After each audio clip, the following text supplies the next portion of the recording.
Mega সিরিয়ালে এবার যে চরম ও ভয়ঙ্কর মোড় চলে এলো তা দেখার জন্য হয়তো খোদ বিধাতাও অপেক্ষা করছিলেন। দুবাইয়ে ৭০০ কোটি টাকার বিপুল পরিমাণ অবৈধ অর্থসহ ইন্টারপোল ও দুবাই পুলিশের হাতে বেনজির আহমেদের স্ত্রী ও ২ কন্যার নাটকীয় গ্রেফতারের পর এবার সামনে এলো আন্তর্জাতিক ভূ রাজনীতির সবচেয়ে বড় এবং রুদ্ধশ্বাস খবর।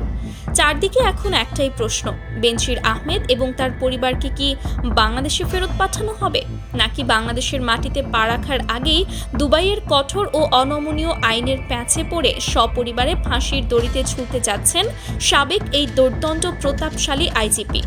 সংযুক্ত আরব আমিরাতের মানি লন্ডারিং এবং আন্তর্জাতিক নিরাপত্তা আইনের যে ভয়ঙ্কর ধারাগুলো রয়েছে তার মুখোমুখি দাঁড়িয়ে বেনজির আহমেদ এখন আক্ষরিক অর্থেই মৃত্যুর প্রহর গুনছেন। একসময় যিনি পুরো রাষ্ট্রযন্ত্রকে নিজের হাতের পুতুল বানিয়ে আইনের দম্ভ দেখাতেন, আজ বিদেশের মাটিতে নিজের স্ত্রী সন্তান সহ তার করুণ পরিণতি দেখার জন্য স্তব্ধ হয়ে গেছে পুরো বিশ্ব। আজকের এই বিশেষ অনুসন্ধানী প্রতিবেদনে আমরা উন্মোচন করতে যাচ্ছি দুবাইয়ের সেই অন্ধকার আইনের খতিয়ান এবং রুদ্ধশ্বাস গোয়েন্দা অপারেশনের খুঁটিনাটি, যা জানলে আপনার গায়ের লোম খাড়া হয়ে যাবে। কেন বেনজিরকে বাংলাদেশে ফেরত না পাঠিয়ে দুবাইতেই সর্বোচ্চ শাস্তি দেওয়ার জোর প্রস্তুতি চলছে, তার সম্পূর্ণ সত্যটি জানতে ভিডিওটি একটুও না টেনে শেষ পর্যন্ত দেখতে থাকুন। পুরো ঘটনাটির তীব্রতা বুঝতে হলে আমাদের দুবাইয়ের বর্তমান আইনি পরিস্থিতি এবং আন্তর্জাতিক অপরাধ দমনের ধারাগুলো একটু বিশ্লেষণ করা দরকার। অনেকেই ভাবছেন বেনজির আহমেদ ও তার পরিবার যেহেতু বাংলাদেশের নাগরিক এবং এদেশের টাকা পাচার করেছেন, তাই দুবাই পুলিশ তাদের কেবল আটক করে ঢাকা এয়ারপোর্টে ফেরত পাঠিয়ে দেবে।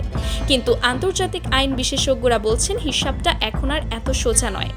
বেনজির আহমেদ শুধু সাধারণ অর্থ পাচার করেননি, আন্তর্জাতিক ইন্টেলিজেন্স রাডার এবং গ্লোবাল সাইবার ট্র্যাকিংয়ের ফাঁদে পড়ে কিভাবে এই দুর্ভেদ্য মাফিয়া নেটওয়ার্ক তাসের ঘরের মতো ভেঙে পড়ল তা হার মানাবে যে কোনো হলিউড থ্রিলারকেও। ফিনান্সিয়াল ফরেনসিক বিশেষজ্ঞদের মতে বেনজির পরিবার ভেবেছিল ডার্ক ওয়েবের ভিপিএন এবং অফশোর শেল কোম্পানির আড়ালে তারা দুবাইয়ের ফিনান্সিয়াল ইন্টেলিজেন্সকে অনায়াসে বোকা বানাবে।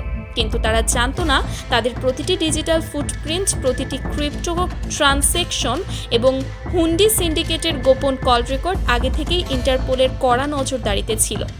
একজন সাবেক পুলিশ প্রধান এবং এলিট ফোর্সের সাবেক মহাপরিচালক হয়েও তিনি আন্তর্জাতিক গোয়েন্দা সংস্থাগুলোর এই সাইবার এসপিওনাজ ও ডিজিটাল ফাঁদ বিন্দুমাত্র আঁচ করতে পারেননি। যখনই ওই ৭০০ কোটি টাকার প্রথম স্লটটি সুইস ব্যাংক বা ক্যারিবীয় দ্বীপপুঞ্জের একটি বেনামি অ্যাকাউন্টে ট্রান্সফার করার জন্য কমান্ড দেওয়া হলো, ঠিক সেই মিলি সেকেন্ডেই দুবাই পুলিশের সাইবার কমান্ড সেন্টারে রেড অ্যালার্ট বেজে ওঠে। আর এর মাত্র কয়েক মিনিটের মাথায় দুবাইয়ের বিলাসবহুল গোপন আস্তানা ঘিরে ফেলে হাইটেক সোয়াট টিম। দুবাই পুলিশের ইন্টেলিজেন্স ইউনিটের দাবি অনুযায়ী এই ৭০০ কোটি টাকা সরানোর জন্য এমন কিছু আন্তর্জাতিক হুন্ডি সিন্ডিকেট ব্যবহার করা হয়েছে যা সরাসরি মধ্যপ্রাচ্যের আঞ্চলিক নিরাপত্তা এবং অর্থনৈতিক স্থিতিশীলতাকে হুমকির মুখে ফেলেছে। সংযুক্ত আরব আমিরাতের ফেডারেল আইন অনুযায়ী যদি কোনো বিদেশি নাগরিক তাদের মাটিকে ব্যবহার করে আন্তর্জাতিক মানি লন্ডারিং বা ডার্ক ফাইন্যান্সিয়ালের মতো অপরাধে জড়িয়ে পড়ে, তবে তাকে এক্সট্রাডিশন বা প্রত্যর্পণ করার আগে আমিরাতের নিজস্ব আদালতেই তার বিচার করা হয়। আর দুবাইয়ের এই বিশেষ ট্রাইব্যুনালের আইন বিশ্বের অন্যতম কঠোর এবং অনমনীয় হিসেবে পরিচিত, যেখানে অপরাধের গভীরতা ভেদে সর্বোচ্চ শাস্তি মৃত্যুদণ্ড বা ফায়ারিং স্কোয়াডে ঝুলিয়ে কার্যকর করার বিধান রয়েছে। বেনজির আহমেদ ভেবেছিলেন গত কয়েক বছর ধরে গড়ে তোলা তার হাজার কোটি টাকার অবৈধ সাম্রাজ্য দিয়ে তিনি দুবাইয়ের পুরো সিস্টেম কিনে নিতে পারবেন। কিন্তু তিনি ঘুণাক্ষরেও বুঝতে পারেননি যে বাংলাদেশ সরকারের পাঠানো ১৪৪ পাতার সেই অকাট্য প্রমাণের ডসিয়ারটি ততক্ষণে দুবাইয়ের ক্রাইম ব্রাঞ্চের টেবিল পেরিয়ে দেশটির সর্বোচ্চ আদালতের বিচারকদের হাতে পৌঁছে গেছে। সেই ফাইলে শুধু ব্যাংক ট্রানজ্যাকশনই ছিল না, ছিল কিভাবে বেনজির ও তার পরিবার আন্তর্জাতিক নিষেধাজ্ঞা ফাঁকি দিয়ে ছদ্মনামে দুবাইয়ের অর্থনীতিকে কলুষিত করছিল, তার নিখুঁত ব্লুপ্রিন্ট। যখন তার স্ত্রী ও কন্যারা এই বিপুল পরিমাণ ফান্ড সরানোর চরম ভুলটি করে বসেন, তখন আমিরাতের ফাইন্যান্সিয়াল মনিটরিং সেল এটিকে একটি সাধারণ অপরাধ হিসেবে দেখেনি, বরং একে অর্থনৈতিক সন্ত্রাসবাদ হিসেবে নথিভুক্ত করেছে। আর এই ধারায় মামলা চললে আসামিকে কোনো অবস্থাতেই অন্য দেশে হস্তান্তর করা হয় না, বরং আরব আমিরাতের মাটিতেই তাদের সর্বোচ্চ শাস্তি কার্যকর করা হয়। একটু গভীরভাবে কল্পনা করুন দর্শক, একসময় যিনি এদেশের সাধারণ মানুষের ওপর ক্ষমতার জুলুম চালাতেন, যার একটি ইশারায় বাঘা বাঘা অপরাধীরাও কাঁপত, আজ দুবাইয়ের নির্জন শেলে বসে তাকে নিজের স্ত্রী ও 2 সন্তানের জীবনের শেষ পরিণতি নিয়ে হাহাকার করতে হচ্ছে। তাকে এখন এক চরম মনস্তাত্ত্বিক নরক যন্ত্রণা ভোগ করতে হচ্ছে। তিনি খুব ভালো করেই জানেন, দুবাইয়ের আইন যদি একবার তাদের দোষী সাব্যস্ত করে, তবে কোনো রাজনৈতিক তদবির, কোনো জাঁকজমকপূর্ণ আইনি প্যানেল বা টাকার পাহাড় তাদের বাঁচাতে পারবে না।